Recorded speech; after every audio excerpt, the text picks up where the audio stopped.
Today we're out in the Pleiades Sector in a Python Mk2 to do some Cyclops Instagibbing.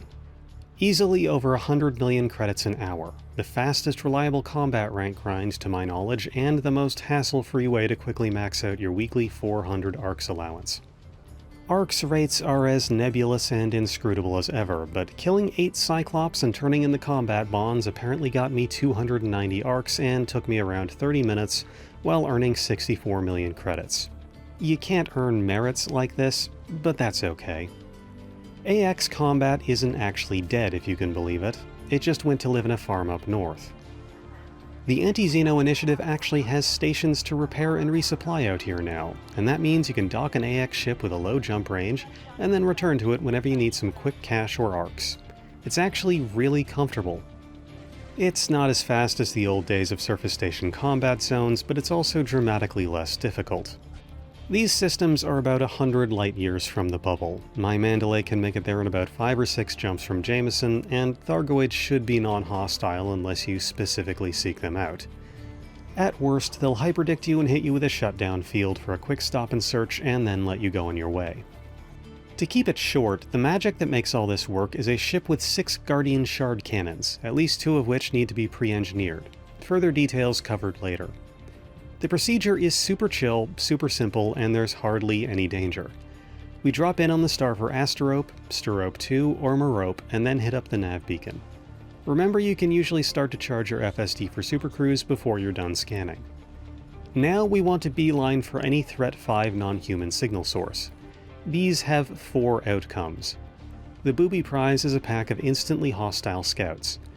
Don't even worry about it, just boost on past and escape to supercruise when possible. You can't easily kill these with your current weapons, and you shouldn't even try. Third prize is literally just a Thargoid sensor. Second place is a field of wreckage with no hostile activity. Nothing to see here, but at least it's not attacking you. Grand prize is a wreckage field with a Cyclops interceptor. Threat 5 signals will only contain Cyclops, so don't worry about bringing a Xeno scanner. Deploy hardpoints the second you see the right color on the radar, and then coast to within a kilometer or so. It'll take interest and start scanning you. And now there's a 3-step process. Step 1. Wait for all your hardpoints to be fully deployed. On a Python Mk2, this will mean you see wings show up on your convergence. This is because large class hardpoints take longer to deploy regardless of the class of hardpoint that's been installed. Step 2. Pop 2 or 3 heat sinks. 2 is safe, 3 is better. It's all relative to how many times you want to do this before you go back for resupply. Certain configurations may not need to use them at all. Step 3. Mash the trigger until you're empty. I know this is fighting decades of reflex, but do try to avoid the giant glowing weak point, as that can trigger it to phase transition ahead of schedule and decreases its hitbox. Once your guns are dry, you want to boost away without stopping to make sure it's actually dead. If it survived, which it probably didn't, it'll be very angry and you'll want to escape anyway. Power plant capacity exceeded. Warning.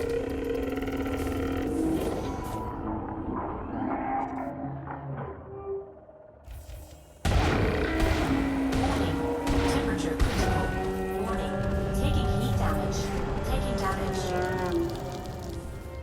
If it's dead, you'll see the credit award notification and can carry on. They usually scream when they die, but not always. Also, ignore the fact that interceptors will trash talk you in English. They really have evolved as a species. Oh wait, they refer to themselves as a pilot. Either it's a bug or it's just mimicry. This is called Cyclops Instagibbing, and it requires a highly specific kind of ship build. But once you have it all set up, you're golden. Asterope, Sterope II, and Merope are absolutely covered in these signal sources these days, and you won't have any issues pounding these out back to back.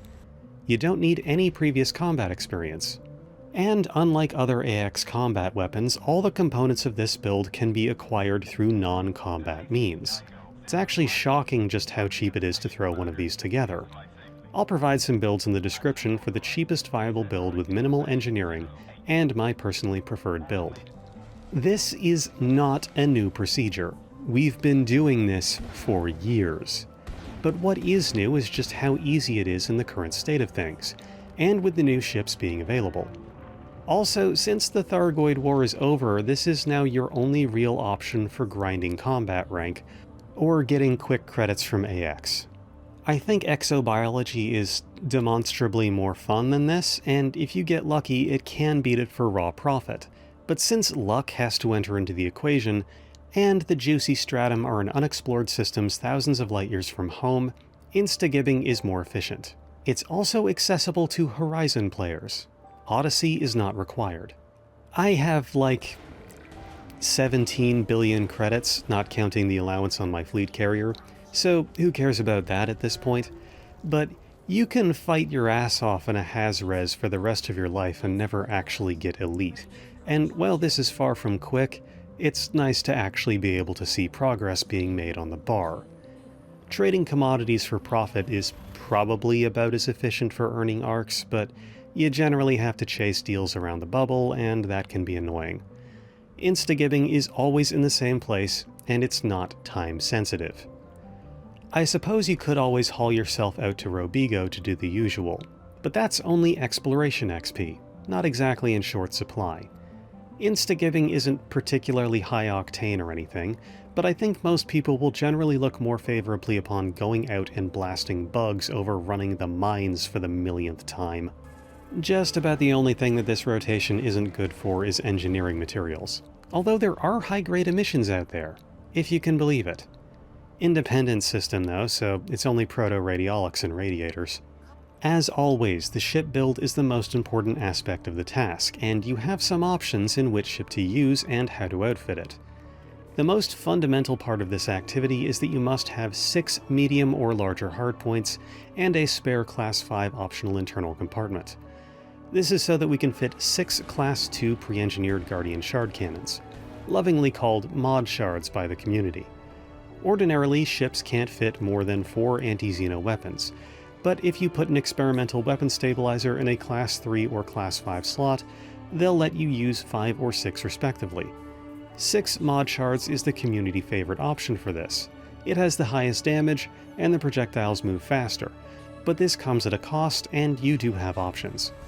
The 6 mod shard configuration is the only real recommendation that the Anti-Xeno Initiative makes, although they do say, or any equivalent, and I've done the math and the testing for exactly what you can get away with. All my confirmed viable configurations will be on screen now. Class 3 unmodified shard cannons can also do this, but there is no ship with more than 4 combined large or huge hardpoints at the moment. You can use 4 Class 3 shard cannons and 2 mod shards, and it'll just work fine. This 4-to-2 configuration is possible on the Python Mk2, and it has dramatically less capacitor draw and thermal load than 6 mod shards. If you fire 6 mod shards at the same time, your ship will get so hot it'll start to tear itself apart, so you need to use heat sinks. This is presuming you even have the distro capacity to do that in the first place. With 4 Class 3 cannons and 2 mod shards, it's kinda whatever. As long as you have any combination of 6 of either of these guns equipped, you'll be fine. Otherwise, you need premium ammo synthesis. I'll go into the detailed damage calculations later. 4 Class 3 shard cannons or 4 mod shards can instagib a Cyclops, but there's a huge catch. It requires premium ammo synthesis on all 4 guns. This costs 32 carbon and crystal shards, 16 vanadium, and 24 Guardian power cells. It's not a sustainable practice. Guardian power cells are only really available like 800 light years away from the Pleiades Sector, so it's a hell of a milk run. Premium ammo synth for this configuration provides 185 shots, and each kill takes 5 shots. So you can kill 37 Cyclops with this recipe if you never miss.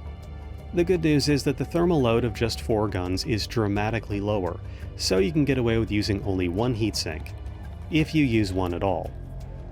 If you're only firing 4 Class 3 shard cannons, then you can probably just eat the heat no problem, and even an unengineered power distributor can provide the burst power necessary for this maneuver. Now, I know what you're thinking, but if 4 mod shards can instagib a Cyclops, then why can't you use a Mandalay? Well, don't get too excited. Warning.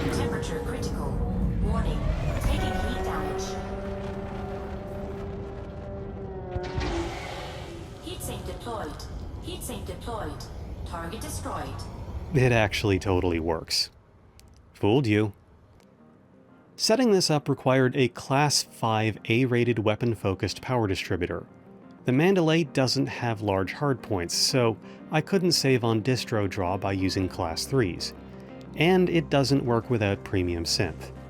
Still, the fact that a Mandalay can instagib a Cyclops while having shields and a 75 light-year jump range is bizarre. I would still never advise doing this because of the sheer cost of it, and premium ammo synthesis is overridden when you resupply at a base, and if you unequip the module and move it to another ship. Modules remember how much ammo they had in them last, just not what type of ammo. What a scam. Traditionally, Instagib builds have been Anacondas and Imperial Clippers. Very unwieldy ships, and they'll take some serious fire from scouts due to their massive hitboxes. A Python Mk2 is just about perfect for this task. It has exactly enough hardpoints to make it work. It's pretty fast, and most importantly, it handles well in supercruise and is SCO optimized. For generalized AX combat, it's a horrible choice due to poor optional internal compartments, but for the raw damage output we need, it's almost like it was built for gibbing. The Corsair also has the hardpoints for this. I don't have access to one for obvious reasons, so I can't attest to its hardpoint convergence, but I've been told it handles a bit slowly. It can fit a stronger power distributor, but that doesn't matter as much as you'd think. I'll cover the math behind distributors at the end of the video for those who are curious. Here's a list of the ships that can fit 6 medium hardpoints. And here's a list of the ships that can fit 4 medium or large hardpoints, and are therefore capable of instagibbing if you use premium synthesis. Note that while the Cutter and Defender can fit more than 6 medium hardpoints, the fundamental limitation of 6 AX weapons still prevents them from using more. Also, Corvettes can't instagib without synth. There are no Class 4 AX hardpoints, so the Vet isn't really cut out for high DPS AX combat. The absolute bare minimum Python Mk2 Gib build doesn't require any engineering at all. The only tech unlocks needed are the Guardian Shard Cannons and the Mod Shards. The rest of it can simply be purchased for credits at a total cost of 115 million credits prior to any applicable discounts. This thing will pay for itself in about 45 minutes of operation. Station stock varies day to day, but when I tested this on May 31st, 2025, all parts of this build except for the Guardian Shard Cannons and the Experimental Weapon Stabilizer were purchasable from the Anti-Xeno Initiative headquarters, including the ship itself. Unfortunately, there is no Guardian tech broker in the Pleiades Nebula, so experimental modules will need to be imported. This is my Python Mk2 build specifically for instagibbing. Feel free to modify it. I'll explain exactly why it's like this so you know what you can change and what to leave. Ezio build in the description as always. For hardpoints, I use 4 Class 3 Guardian Shard Cannons and 2 Mod Shards. You'll need to get the Mod Shards from the Imbuni system, which needs a permit from a specific faction, and each individual Mod Shard needs a whole Guardian weapon blueprint, so enjoy grinding that out. Any Mod Shard that you can substitute with a Class 3, you probably should. It's technically worse for damage, but you only need 1 blueprint to unlock an infinite number of Class 3s rather than 1 blueprint per Mod Shard, and I can verify that 4 Class 3s and 2 Mod Shards reliably gibbs a Cyclops. So far, I've yet to have it fail on me. Acquiring these blueprints isn't particularly hard, it's just a bit of a schlep. Head out to one of the few known Guardian Ruin locations. You can find those online, but I'll link the system and the site that I recommend in the description and show it on screen. Land at the Guardian site and then drive up to the altar and shoot the thing, and then shoot the other thing, and then drop a Guardian relic in the thing and scan the thing.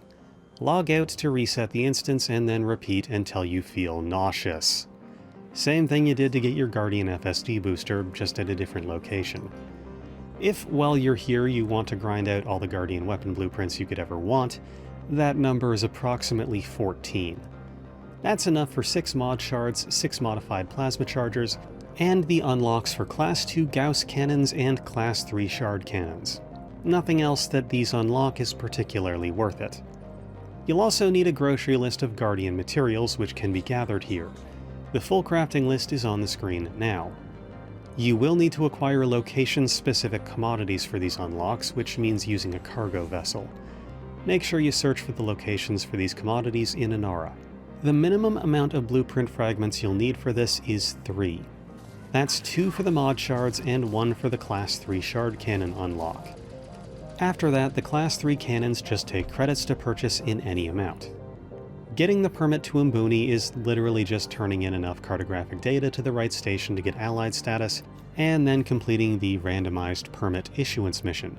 There's nothing new here that you probably haven't done somewhere else. You can also use modified plasma chargers, but it's a much more difficult kill and requires a lot of practice. It involves holding a charged shot and then immediately firing a partially charged shot before its shields go up, and the timing is incredibly tight. Theoretically, this is the superior build, as it overheats less and therefore can achieve more kills before putting in for repairs and restock, but mod shards are much more consistent and easy to execute. I personally cannot reliably gib with chargers.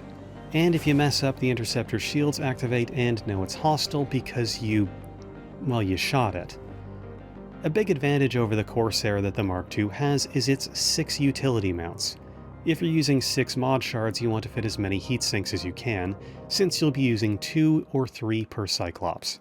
So they're effectively the limiter of how many you can hit in a row. These are pre-engineered Sirius heatsink launchers with a total capacity of 5 sinks. They're super cheap to acquire, but regular heatsinks will also work just fine. At maximum capacity, if you're using 3 heatsinks per Cyclops with mod shards, you can gib a total of 10 Cyclops in a row before needing to restock. If you're using a mixed configuration, you can use just 1 and therefore hit up to 30 in a row. So long as you don't fly directly into the Cyclops death cloud, then you shouldn't need any caustic sinks.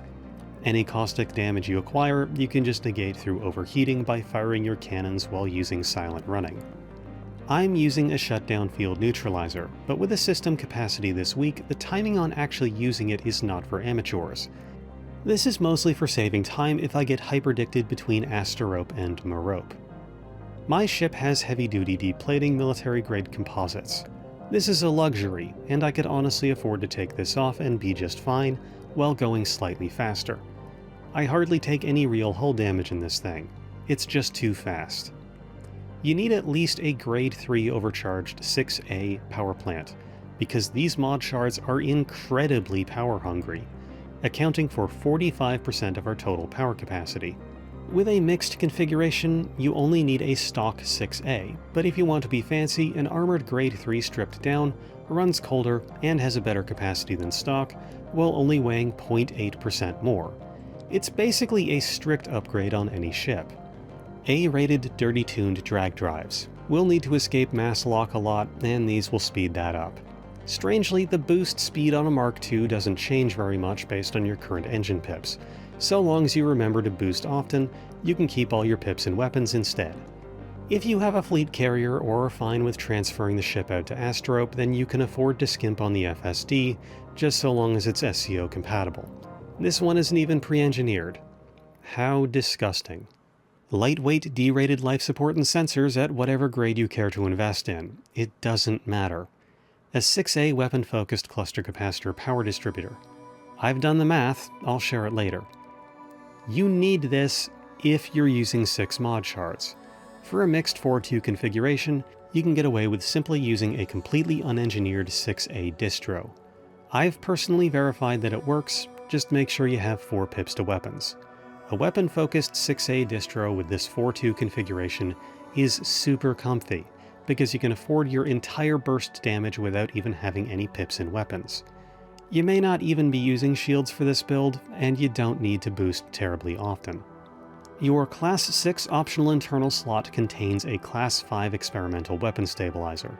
The build does not function without it. The remaining optional slots are all personal preference. I use a biweave shield, lightly engineered, because it mostly just needs to take the edge off of very occasional fire from scouts. Scout fire phases through the shield, but this takes the brunt of it. You can honestly not bother and be perfectly fine.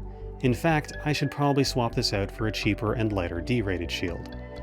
A single hull reinforcement package, basically just filling a slot for peace of mind. A 2A auto-field maintenance unit. You can fill both of the previous slots with AFMs as well, but they are power hungry, so put them at a lower priority power group in your module panel so they shut off when your hardpoints are deployed. This is here because you will be overheating a bit or even a lot when firing your mod shards, and that means module damage. Module reinforcement packages do not mitigate heat damage. AFMs are the only way. These things are useful for repairing your docking computer on the way back to base, because those break very easily. And also, if any of your mod shards dip below 80% integrity, they can malfunction and cause you to not succeed in Instagib. Not that this ship isn't a joy to fly, but I do have a docking computer because you will be returning to base a lot. And the Super Cruise Assist is for using the Super Cruise Assist trick to save time. That is all you really need to know about this procedure. These stars are very close together, so you can afford to be liberal with your SEO, and you're never that far away from a station for repair and rearm. Also, this place is covered in fleet carriers, so make sure you filter your nav panel by signal sources, stations, and systems. Now, let's get into the math going on here, shall we? A lot of this is back of the napkin, and numbers aren't my forte, but I've done my best to verify everything I can. We'll start with Class 3 Guardian Shard Cannons. These cannons technically have more raw DPS than mod shards, but they have worse armor penetration, bullet travel time, and range. The range is no issue. In these circumstances, the Cyclops is always making itself a perfect target within 1 kilometer. The armor penetration is more complex. By punching the following equation into a bed mass solver, with the equation being based on a community post on the math of armor hardness, I can tentatively state that the difference in armor penetration gives mod shards a slight DPS advantage of 123 DPS versus the regular's 114. This is of course based on a Cyclops having 100 armor rating. Also, only half of a shard cannon's damage is dealt as anti-Xeno damage. The rest is thermal damage, which to my knowledge is considered human weapon damage and is reduced by 99%, effectively making a mod shard's DPS about 61 and a regular's about 58. A Cyclops is believed to have 810 HP, which doesn't seem like a lot, but once it exerts its heart, it will rapidly regenerate. How rapidly? Community testing cannot confirm a rate beyond very rapidly, but it only kicks in once they take 20% of their total HP remaining, so the goal of 810 HP damage rapidly starts to run away from you the longer you take to kill it. This is why burst DPS is so important. Their passive HP regen is 0.4% per second, meaning that over the 3 seconds it takes us to fire a volley, they regenerate about 10 HP, making the true HP target about 820 HP. With 6 mod shards each delivering approximately 61 DPS individually for 3 seconds, that's about 1098, which has a nice buffer above the target 820 to allow for a bit of regen to happen. This is no surprise because this is the known configuration. Alternately, you can use 4 Class 3 shard cannons and 2 mod shards. The total effective damage for that configuration is 1062, which is more than sufficient. This saves you having to gather 3 extra blueprint fragments, and normal shard cannons don't generate as much heat or need as much weapon capacitor draw. The downside is reduced range and longer bullet travel time, so you really need to get up close and stay on target. Not that you didn't before. The old 4 Class 3 cannon configuration, under the auspices of 30% bonus damage from premium synthesis, would deal 904.8 damage in the same amount of time, which is less breathing room but still more than sufficient. And 4 mod shards with premium ammo synth can deal 951. Without premium ammo synth, 4 mod shards can only deal 732, and 4 Class 3s can only deal 696. Since we know that 4 cannons without ammo synth can't gib, this math tracks. 4 mod shards with standard synthesis, which is a 15% damage boost, would then deal 841 damage, which theoretically would gib, but I'm not going to be the one to test it. So all options so far require at least 2 mod shard cannons or ammo synthesis. Mod shards are just modified Class 2 cannons, and they are being used here because we can't have more than 4 large class guns. So how do Class 2 cannons stack up? Well, they have dramatically worse armor penetration than both previous options. Only 45 compared to the Class 3 60 and the Mod Shard's 90. This results in their overall DPS against a Cyclops being only 30. On paper, the overall burst damage of 4 Class 3s and 2 Class 2s with no Mod Shards is 876. Should be more than sufficient, right? Well, don't get too excited.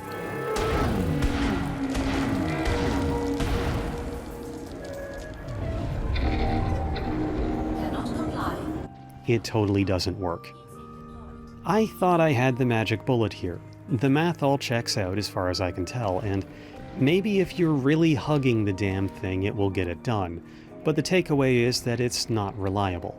Which is a shame, because this mixed non-mod shard configuration would remove the need for getting the permit to Imbuni and dramatically speed up the process of building the ship. Alas, it was not to be.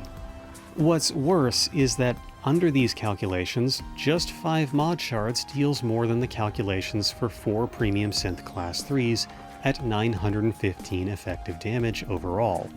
But I tested it, and it doesn't work. The minimum viable burst damage seems to be around 900, since 904 is the lowest number from my math that is known to actually work. But 915 doesn't, so I'm stumped.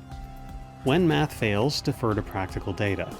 I've personally tested every variation of these modules that would make sense to work, and ended up with a comprehensive list of known viable lineups. I pushed the math to the end of the video because no one actually needs to know all this, and it also appears to be at least partially wrong. I'm not discounting the possibility of an additional factor or unaccounted for variable that renders these calculations inaccurate. Thargoid damage calculations are closer to mysticism than a hard science, and I'm standing on the shoulders of giants just by having charts to look at for these numbers to begin with. And who knows if they were even right in the first place. But under all other circumstances when I did the math, the results proved my assumptions. As for modified plasma chargers, they deal a split of absolute and AX damage. Unfortunately, in these circumstances, absolute damage is considered human weapon damage, so they still only deal half of what's on the tin. Thankfully, their armor penetration is 110, well above the armor hardness of a Cyclops. Plasma charger shots deal 8.3 damage and receive a 17 times damage multiplier if they are fully charged. Armor hardness, multiplier, and damage split factored in, you deal about 465 damage per volley by my math. It's more than halfway there, but the margin for the shot actually killing is kinda slim. However, this math assumes that the formula for damage calculation gives armor penetration above the target's armor hardness a damage bonus, which might not actually be the case. If this is true, the actual damage outcome would be exactly 10% lower, which would push it into the realm of non-viability. But it has been proven to work. Now, about those power distributors. The distributor draw of a mod shard is 3.43 megawatts per shot. We're going to be firing 6 cannons 5 times. Total distro draw, 103 megawatts rounded up. But 103 megawatts is only what you need for 6 mod shards. If you use 4 class 3 shard cannons and 2 mod shards, distributor draw is significantly less. 4 class 3 shard cannons have an overall distro draw of 28 megawatts, and 2 mod shards have 34.3 megawatts. That's right, 2 mod shards take more distro capacity than 4 class 3s. That's the price you pay. The total capacity needed for a volley from this mixed configuration is only 62.3 megawatts. Since 103 is a number very close to 100, I can say offhand that this setup only needs about 60% of the distro draw. But these mod shards have a fire rate of 1.66 repeating shots per second, so they can fire 5 times in 3 seconds. This means that for the purposes of instagibbing, if you have all 4 pips and weapons, you can effectively add 3 times your recharge rate in megajoules per second to your capacity. At lower pips, subtract 25% per pip. For a Python Mk2, a Class 6 A-rated Grade 5 weapon-focused cluster capacitor distro has a net capacity over 3 seconds of 108.4 megawatts. The same distro with superconduits has a net capacity of 100.158 megawatts during that 3-second window. For comparison, a standard charge enhanced with superconduits, which is statistically superior for practically any other purposes except exactly what we're doing, has a total capacity of 68.526 megawatts over this 3-second window, and a hybrid Guardian distro can only manage 56.9 megawatts. Basically, if you're using the mixed 4-to-2 configuration, a charge-enhanced A-rated Class 6 distro can just about handle it. For everything else, weapon-focused cluster capacitor. You don't need shields on this ship, and boosting doesn't need to happen very often, so there isn't much sacrifice in going full Unga Bunga on this one. A Corsair's 7A distro can go as high as 131 megawatts in 3 seconds. The extra buffer is nice because weapons generate substantially more heat the lower your weapon capacitor is. This additive heat effect makes 6 mod shards even more devastating to your heat capacity than they normally would be. An Anaconda's 8A power distributor can reach an effective weapons capacity of 154.4 megawatts. But interestingly, I can anecdotally say that these calculations aren't 100% accurate in practice.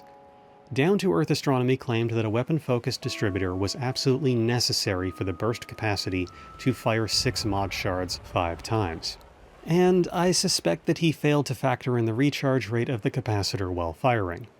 A weapon-focused 8A distributor has a capacity of 110 megawatts before adding the recharge speed, but the total capacity of a charge-enhanced is only 65.66 megawatts, which would at first glance seem insufficient.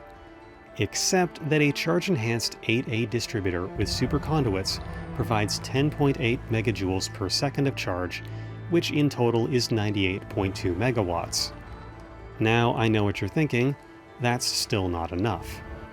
Except that it totally is, and I've used an Anaconda to Instagib with a charge-enhanced superconduits distro many hundreds of times.